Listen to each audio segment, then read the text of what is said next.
Hello the world, hello the internet, hello Jason Isaacs, hello people who are interested in the concept of judicial review. Now this video does a number of things. First of all, it follows on from my revised introduction to the judiciary that includes in it neutrality and independence. If you haven't seen that, then go back and watch it now. This video also tidies up a couple of much longer and much more cumbersome videos on judicial review that I had previously. They're still out there. You're welcome to look at those and see if they help you. But this video is much more streamlined, I think, and focused on the new spec. So this is designed again for the Edexcel Politics, Edexcel and AQA Politics A-level. It will help you with your law. It'll help you at university. And if there's anything in particular you would like me to focus on in future videos, then do please drop me a comment in the notes section. And don't forget to like and subscribe and tell your friends. And if you don't like it, tell me, because I'm strong enough to ride with constructive criticism. But that's it for the start. Let's come back after this and we'll look at judicial review right after the funky introduction. See you in a minute.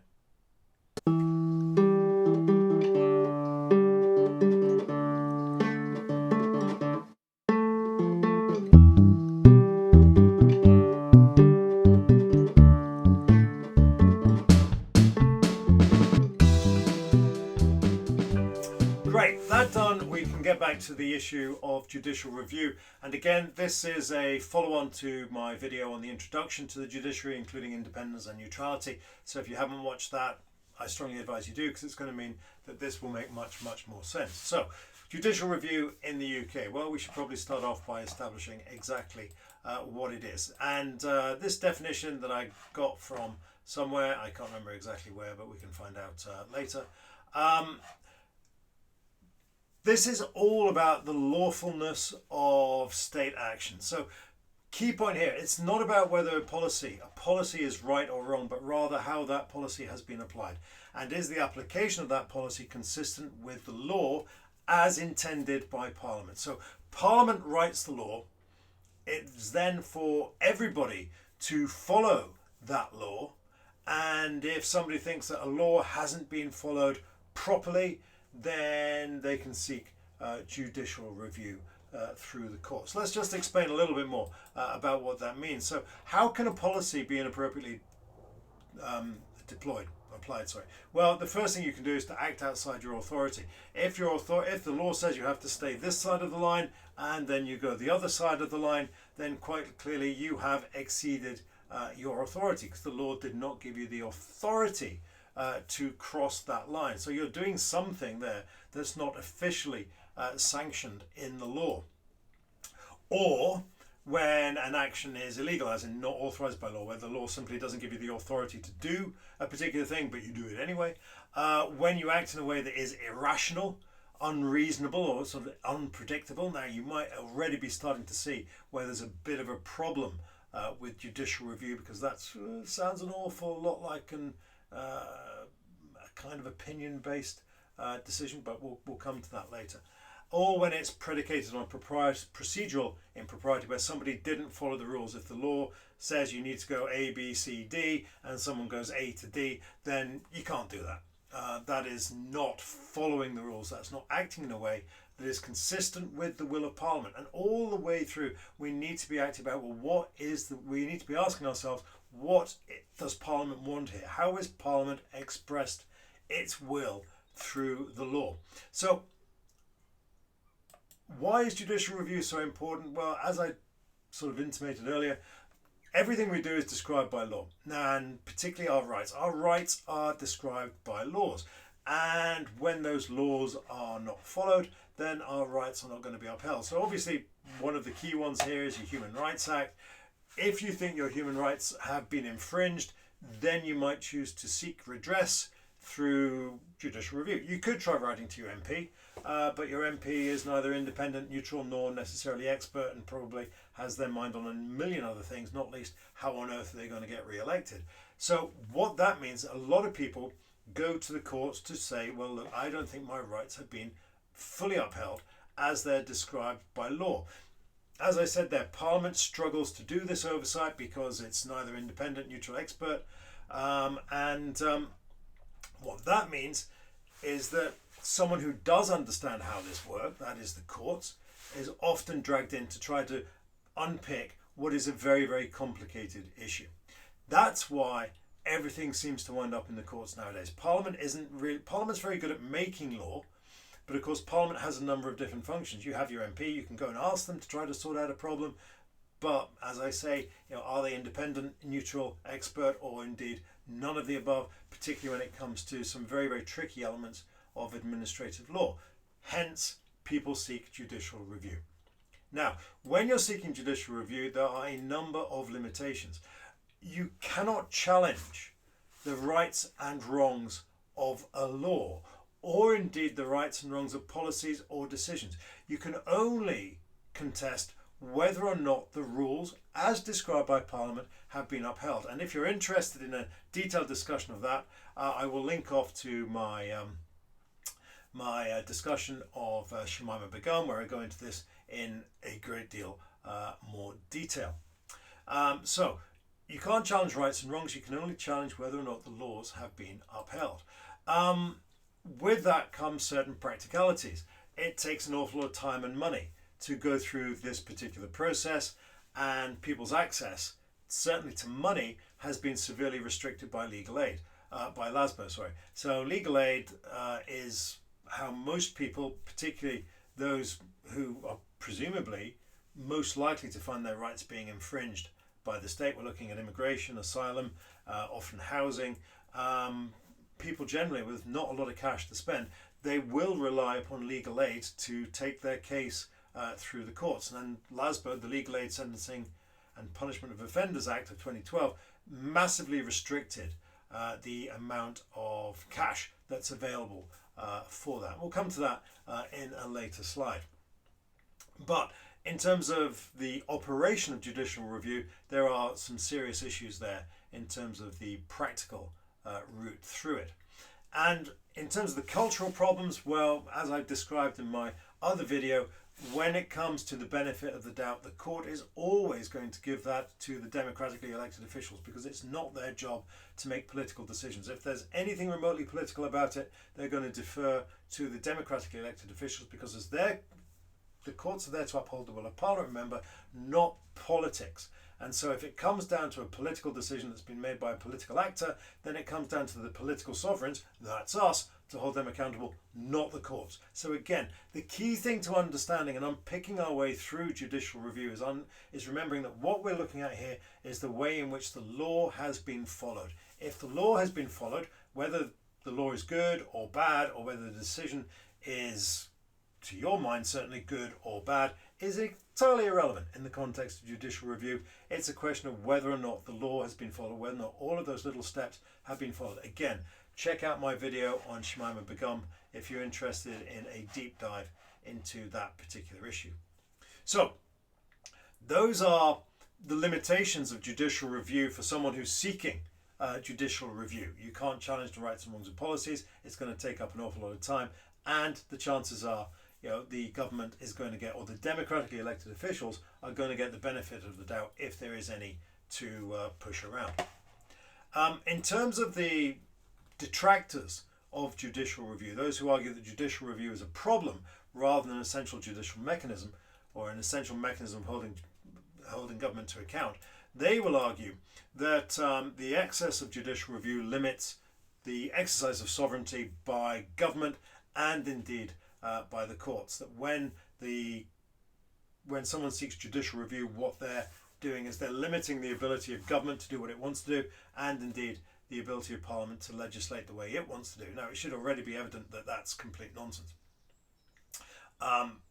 except insofar as both the government and Parliament have to operate within the law. If they're acting outside the law, then that's a concern. However, the exercise of policy, the government has a huge amount of discretion in those matters, and of course Parliament can make amend or set aside any legislation it sees fit, so that's entirely a phantom problem with judicial review. Again, I can go into that in more detail. I do go into that in much more detail in my other videos, so do please have a look at those. Again, workload. It's argued that judicial review is clogging up the courts, and again, I'll come to that in another slide in a minute. Certainly, the numbers of cases of judicial review have gone up a huge amount. But is that because more people are seeking judicial review, or is it because there are more instances of government malfeasance to look at, or is it just because laws are getting more complicated? Now, that's not necessarily an issue of judicial review, it's a wider issue. But certainly, yes, the numbers of cases of judicial review are increasing, or certainly were increasing year on year. And another cultural issue, and we came back to that earlier, it does drag the courts ever closer to politics, because if you're looking at whether a policy has been applied in a way that's unfair, irrational, or irrational, unfair, or just it's hard to justify. Those are moving ever further away from clear and objective statements about law and more into opinion-based questions on whether or not somebody's done something the right way. And in those instances, again, the courts will tend to give the democratically elected officials the benefit of the doubt on the assumption that we effectively appointed them or elected them for their judgment. And the courts are not there to question their judgment. The courts are there to question whether or not they have acted in a way that is consistent with law. Again, going into that in a bit more detail, judges can only uphold the will of Parliament. Again, we argue when it comes to policy, when it comes to sovereignty, the courts are only there to manage the game, to make sure that everyone's acting within a legal framework. And your democratically elected officials will always get the benefit of the doubt. And if the government doesn't like a decision, then they can simply change the law. And we had that with the Dissolution and Calling a Parliament Act, which followed Miller 2. Miller 2 held that the government had acted unlawfully when it prorogued Parliament for 5 weeks without a clear explanation why. At that point, the government said, okay, eventually they accepted the decision of the courts. But they then passed the Dissolution, or they asked Parliament to pass the Dissolution and Calling a Parliament Act, which clearly made the exercise of the royal prerogative powers outside the jurisdiction of the courts, or outside the range of judicial review. So judicial review can no longer be taken to these particular areas where the royal prerogative is exercised. Here's a little thing I was talking about: clogging up the courts. Going back to the rational idea here. This was certainly, look, this is an issue. I mean, there were more and more cases of judicial review. We could argue, or rather, the reasons why those numbers were going up quite so spectacularly is entirely outside the range of this particular discussion.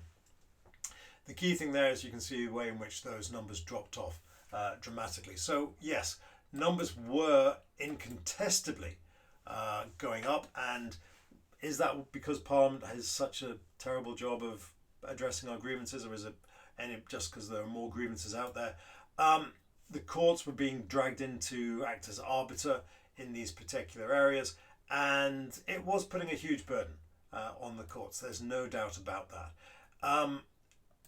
As a result of that, or partially because of that, we had the Legal Aid Sentencing and Punishment of Offenders Act of 2012, and this dramatically restricted eligibility for financial aid for seeking judicial review, as a result of which far fewer people were in a position to take their cases through the courts. And again, that was particularly true in family, employment, welfare, immigration, where by definition almost most people looking for redress in those areas didn't have a huge amount of cash knocking around them, so were not in a position to fund a legal aid case from their own pocket. And there's some stats there that demonstrate just how dramatically those numbers have come down because of LASBO. So in that sense, yes, there are far fewer cases going through the courts. The wider implications, however, are pretty terrifying. And I'm not going to go into those here, but if you're interested, then I would strongly advise that you look at The Secret Barrister for more details of that.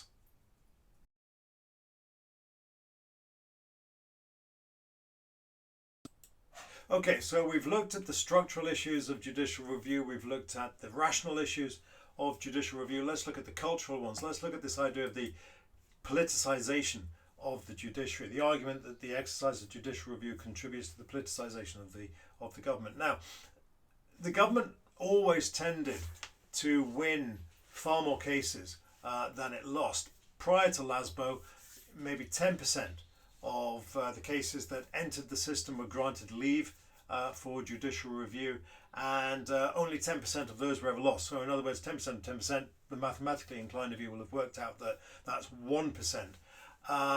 So the government lost 1% of all of the judicial review cases, but by crikey, when it lost, it tended to create an enormous fuss and stamp its feet and throw all of the toys out of the pram. And so the government was keen to reduce the number of judicial review cases, claiming that the courts were being dragged into politics. Now, there is a line here that has some weight to it.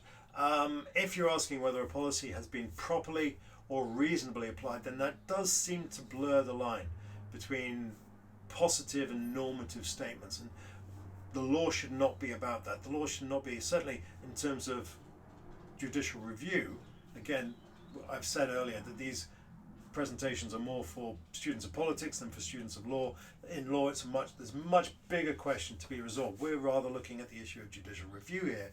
And so opinion statements really shouldn't belong in a case of judicial review because it is blurring that line between the law and politics. And so, yes, the government did tend to get the benefit of the doubt. And Section 3 of the Human Rights Act, this is actually written into the Human Rights Act, that there is an obligation on the courts to try to reconcile any legislation passed after 98 with the Human Rights Act, or indeed any legislation passed before, to ensure that we're not carelessly or recklessly disregarding the will of our democratically elected officials. Again, that's what we keep coming back. We don't want to be in a position whereby unelected judges are overruling politically accountable, democratically accountable officials on political questions. That's not their job. And if you want to know what that looks like, then look across at our American cousins and see there how the Supreme Court is the arbiter of the civil state. They're the final engineer of the civil state. Everybody there has to operate within political decisions made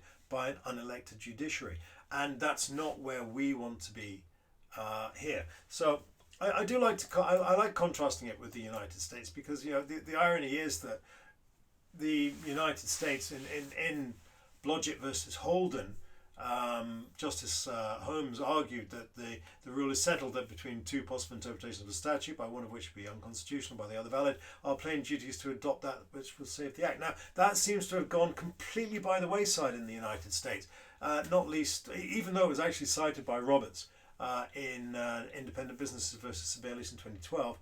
That's the case that upheld Obamacare. I've struggled to find an equivalent statement in the UK. But when you look at the numbers, when you look at various decisions like Shamima Begum, like Nicholson, we do find that the benefit of the doubt accrues to the democratically elected officials. And that's entirely right, because if it is an opinion call, if it's a question of opinion, then we elect politicians to exercise their judgment. And if we're not happy with their judgment, then we vote them out. We don't get that option with the courts, and so the courts have to steer us far clear from those normative, opinion-based subjects as they possibly can. And again, I mentioned Nicholson earlier. Nicholson's a great case whereby, it was 2014, I cited it as 2016 the other day. Nicholson, the courts were asked to rule on the right to die. And the court said, look, we can't answer this because this is not a legal question. This is an opinion question, and it has to be answered by those who are democratically accountable. And so the court's majority verdict, interestingly, Baroness Hale and somebody else demurred, the courts declined to answer this, saying, look, you can't ask us to answer this question. This has to be answered by politicians who are democratically accountable, because this is not a legal question. This is a moral or a political question. And so in that instance, they demurred.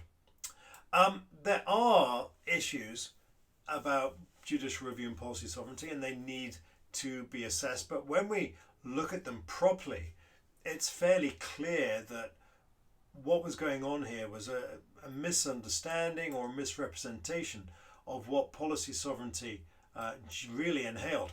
So when we look at the Miller case in 2016, this was argued that the government argued that by exercising, by unilaterally declaring that they were leaving the EU by the triggering of Article 50, they were responding to the decision made in the Brexit referendum, which I suppose on one level was fair enough, not least because European treaties are generally described by the royal prerogative. However, we got into the EU by law, the EU law, the EC law as it was then in 1972. And the courts argued, therefore, that the express will of Parliament was that we should be within the EU. It didn't matter what the referendum had said. That hadn't changed the express will of Parliament. The express will of Parliament, based in the 1972 legislation, was that we were in the EU. And until that changed, there was nothing the government could do about it, because the government can't create law. By crikey, what a stink that created. That was basically Miller 1. After Miller 1 was handed down, the government went, all right, fair enough. They asked Parliament to trigger Article 50, and they did. And as a result of that, we left the EU. It was a very straightforward process, articulated very clearly by Lord Neuberger, who was the president of the court at the time. But again, we look at the way in which judicial independence is constantly under threat, because we see here the reaction of the more excitable members of the press. So Miller 1, properly understood, had nothing at all to do with policy sovereignty. It's all to do with legal sovereignty. Parliament had said we were in the EU, and until Parliament said that we were leaving the EU, we would be within the EU. Whatever the Brexit referendum said, whatever the government said, what Parliament giveth, only Parliament can taketh away. And Parliament passed the Leaving the EU bill almost immediately after Miller 1, and that was it. So it was all very straightforward. There is a further issue about legal sovereignty, and this is that all laws have to be consistent. So Parliament can't break laws as it's consistently making new laws. The one instance of where that could be a feature is where Parliament has passed legislation incompatible with the Human Rights Act, or back in the day when Parliament could pass legislation that was incompatible with EU legislation. Of course, the go-to evidence there being the Factatemi case, where they were looking at the Merchant Shipping Bill of 1980. Merchant Shipping Act, sorry, 1980. So, as Parliament is the legal sovereign, technically it can't break the law, except when it said it's going to abide by a particular law, in which case the court's job is to uphold the law, and so they swoop in and say, look, that is incompatible with the Human Rights Act, or, again, back in the day, that is inconsistent with EU legislation. I do go into this in much more detail in my other videos, but the evidence I'm going to go to here is one called the Anti-Terrorism, Crime and Security Act of 2001, which was a bit of legislation that said that it was passed in the wake of 9/11, and it said that foreign nationals who could not be safely deported could be detained indefinitely. In order to do that, the Parliament was obliged to derogate from certain sections of the Human Rights Act. It could do so under certain conditions, but the House of Lords, then the final Court of Appeal, so this was before the establishment of the Supreme Court, they argued that the derogation was not lawful because those conditions had not been met, and therefore the Anti-Terrorism, Crime and Security Act was incompatible with the Human Rights Act. And that is it. A lot more detail in my other videos, so do go and check those out. I will link off to those in the various commentaries. But in terms of Parliament, in terms of the exercise judicial review, hopefully that's cleared a few things up. Do let me know of any questions you've got. If you like the video, let me know. Like and subscribe. If you didn't, let me know. I'm big enough to roll with those particular criticisms, and let me know what else you'd like me to cover, and I'll see you in those particular videos. Take care now. Goodbye.